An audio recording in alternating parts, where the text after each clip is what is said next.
The first bite is too small to see from the road.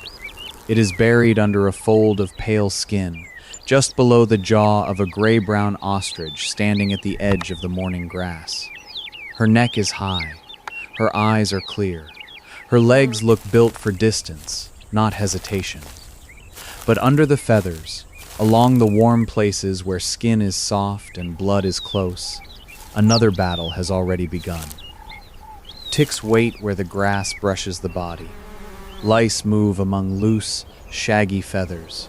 Mites cling where a bill cannot easily reach.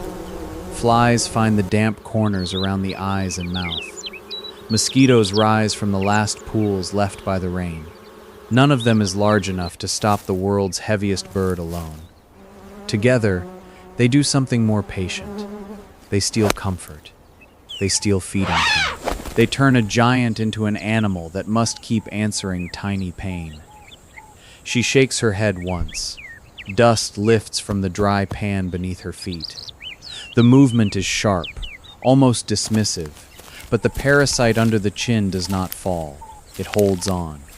The ostrich steps forward through knee-high grass, her two-toed feet spreading over the ground like springs. A bird that can sprint faster than most animals on the plain has no speed for this enemy. Running can break the line of a predator. It cannot outrun something already attached to the skin. She lowers her head and nips at the feathers of her breast. The bill parts the soft plumes. It searches with quick, precise taps. One small insect disappears. Another slips deeper. The feathers of an ostrich are not locked together like the tight flight feathers of a hawk. They are loose and airy, good for display, shade, and insulation, but full of spaces where dust, debris, and small lives can gather. She tries again. The long neck bends into an impossible curve. The bill touches the side of the chest, then the base of the wing, then the thigh. Each reach solves only what the body can fold around. The places that itch most are often the places that cannot be reached cleanly. By mid-morning, the air is warming. Heat presses down on the open savanna. The ostrich joins two others near a shallow scrape of bare earth. There is no water here, only dry soil broken by hoofprints and the old tracks of antelope. For most birds, a bath means water. For this bird, water can be a problem. Ostriches lack the oil gland that waterproofs the feathers of many other birds, and rain can soak into the loose plumage. So she turns to the oldest dry remedy on the plain. She folds her legs and drops her heavy body low. For a moment, the tall bird vanishes into the ground's color. Then, the dust bath begins. Her wings open. The soft feathers spread. She wriggles her body from side to side and beats the earth with controlled bursts. Sand jumps upward in pale sheets. It falls between feathers. It strikes the skin. It fills the small tunnels where mites and lice hide. The motion looks chaotic, but it is a living tool. Dust particles collide with the bodies of parasites. Dry grains break grip. Loose feathers become a sieve, a brush, and a trap all at once. When she rises, a cloud comes with her. She shakes hard. Dust pours from the wing edges and tail. For a few minutes, the hidden war changes shape. Some parasites have been knocked free. Some are buried in dirt. Some remain untouched in the warmer shelters under the jaw and along the feather roots. Relief, on the savanna, is rarely complete. The ostrich walks on. She feeds in small, deliberate bites, stripping leaves and seeds, taking insects when they move close enough. Her head lifts often. Ostriches live with danger in every direction. Lions, hyenas, cheetahs, leopards, and jackals all know the value of eggs, chicks, or a bird caught in a bad moment. The flock is part of her defense. Long necks rise at different angles. Large eyes scan the open distance. One bird feeds while another watches. But parasites do not announce themselves on the horizon. They live inside the blind spots of a body. Near the termite mounds, she rubs the side of her neck against a low branch. The bark catches feathers and loose skin. It is the second answer to the same question. If the bill cannot reach, the world must become a comb. She presses harder. The branch bends. A fly lifts from her face and circles back. The rub leaves a streak in the dust on her neck, but the tick under the chin remains anchored. Again, she shakes. Again, she steps away. In the same heat, not far from the ostrich's feeding line, another animal has learned a different answer. A common warthog moves through the grass with mud on its knees and ticks in the folds behind its ears. It is not built like an ostrich. It cannot dust its whole body with wings. It cannot bend its spine enough to clean every hidden place. Its answer comes with teeth, claws, and a nervous little troop that should have every reason to keep its distance. Banded mongooses emerge from the grass. They move as a family, low to the ground, backs marked with dark bands, noses working through the air. They are small carnivores, quick and alert, always balancing hunger against risk. A warthog is many times their size. It has tusks. It has weight. It can injure a careless animal with one sudden movement. Yet in some places, the warthog lowers itself. It lies down in the presence of the mongooses and stays still. The bargain begins without language. The warthog offers access. The mongooses offer attention. They climb over the hide, inspect the ears, nose along the belly, and pick at ticks swollen with blood. What the warthog cannot reach becomes food for the mongoose. What irritates the warthog becomes a meal for the cleaner. This is not friendship in the human sense. It is trust measured in stillness. It is mutualism built from hunger, tolerance, memory, and restraint. The ostrich watches from the open ground, not as a student, but as another resident of the same harsh system. The mongoose bargain is not made for her. A mongoose that climbs onto a warthog may be accepted because the pig has learned to lie still.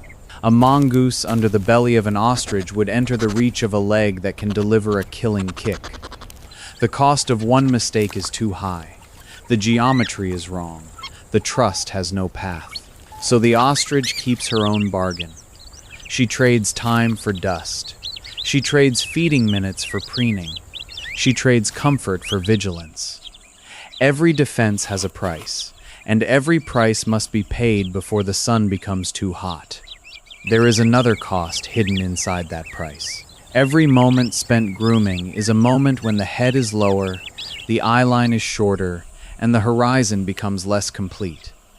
A feeding ostrich can lift her neck in an instant.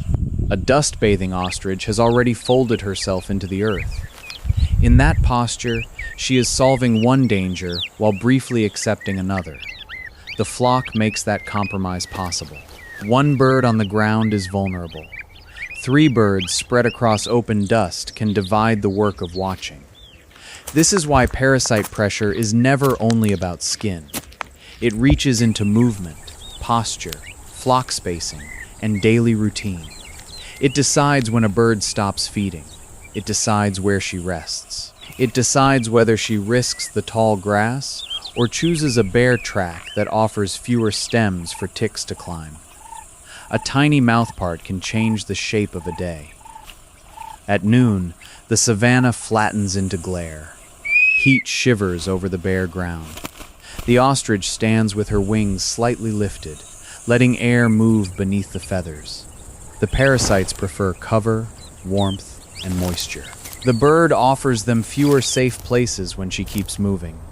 When dust dries the skin, when sunlight floods the plumage, when the flock shifts through open country rather than lingering in wet grass.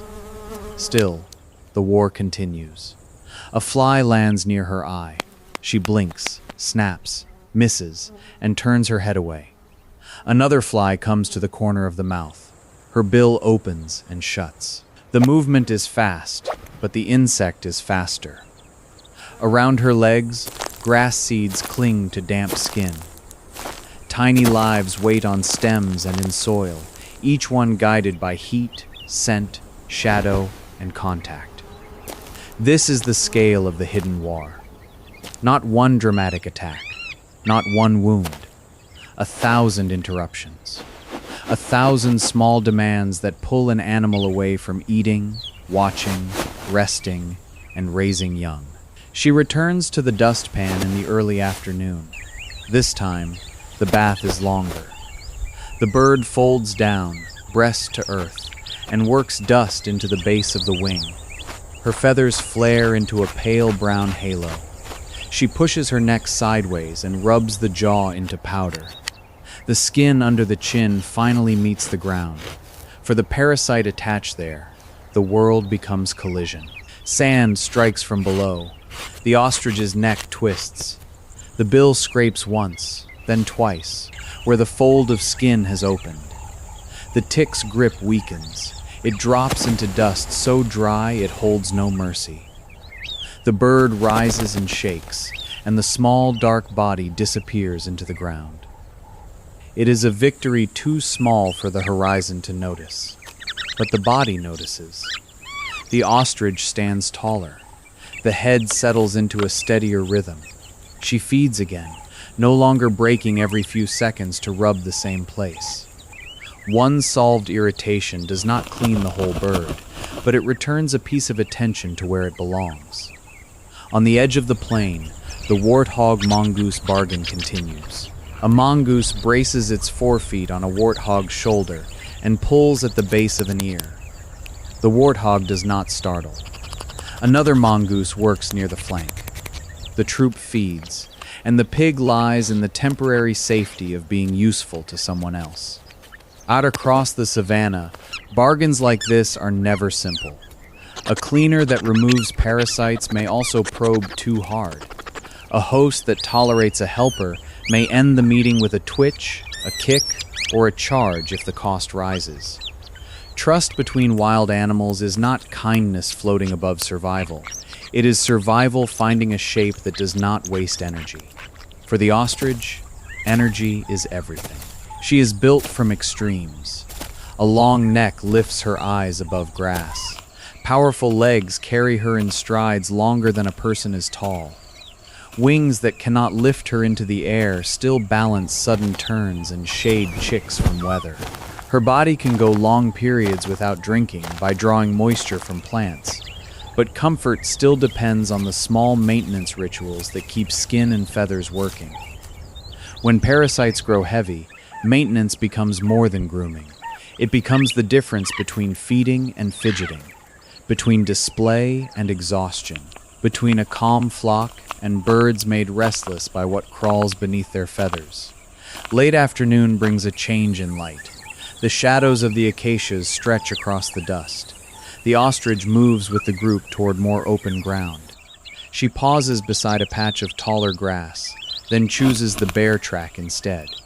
It is a small decision, but small decisions shape exposure. Ticks wait best where bodies pass close. Open ground gives fewer stems a chance to brush the neck and thighs. She does not know the science of parasites. She does not need to. Natural selection has written its rules and behavior. Shake, preen, dust, rub, move, watch, repeat. The first rule is physical. A body must be cleaned by the tools it has. For an ostrich, those tools are a bill. Loose feathers, strong wings, dry soil, sunlight, and movement. Dust bathing is not decoration. It is maintenance with force behind it.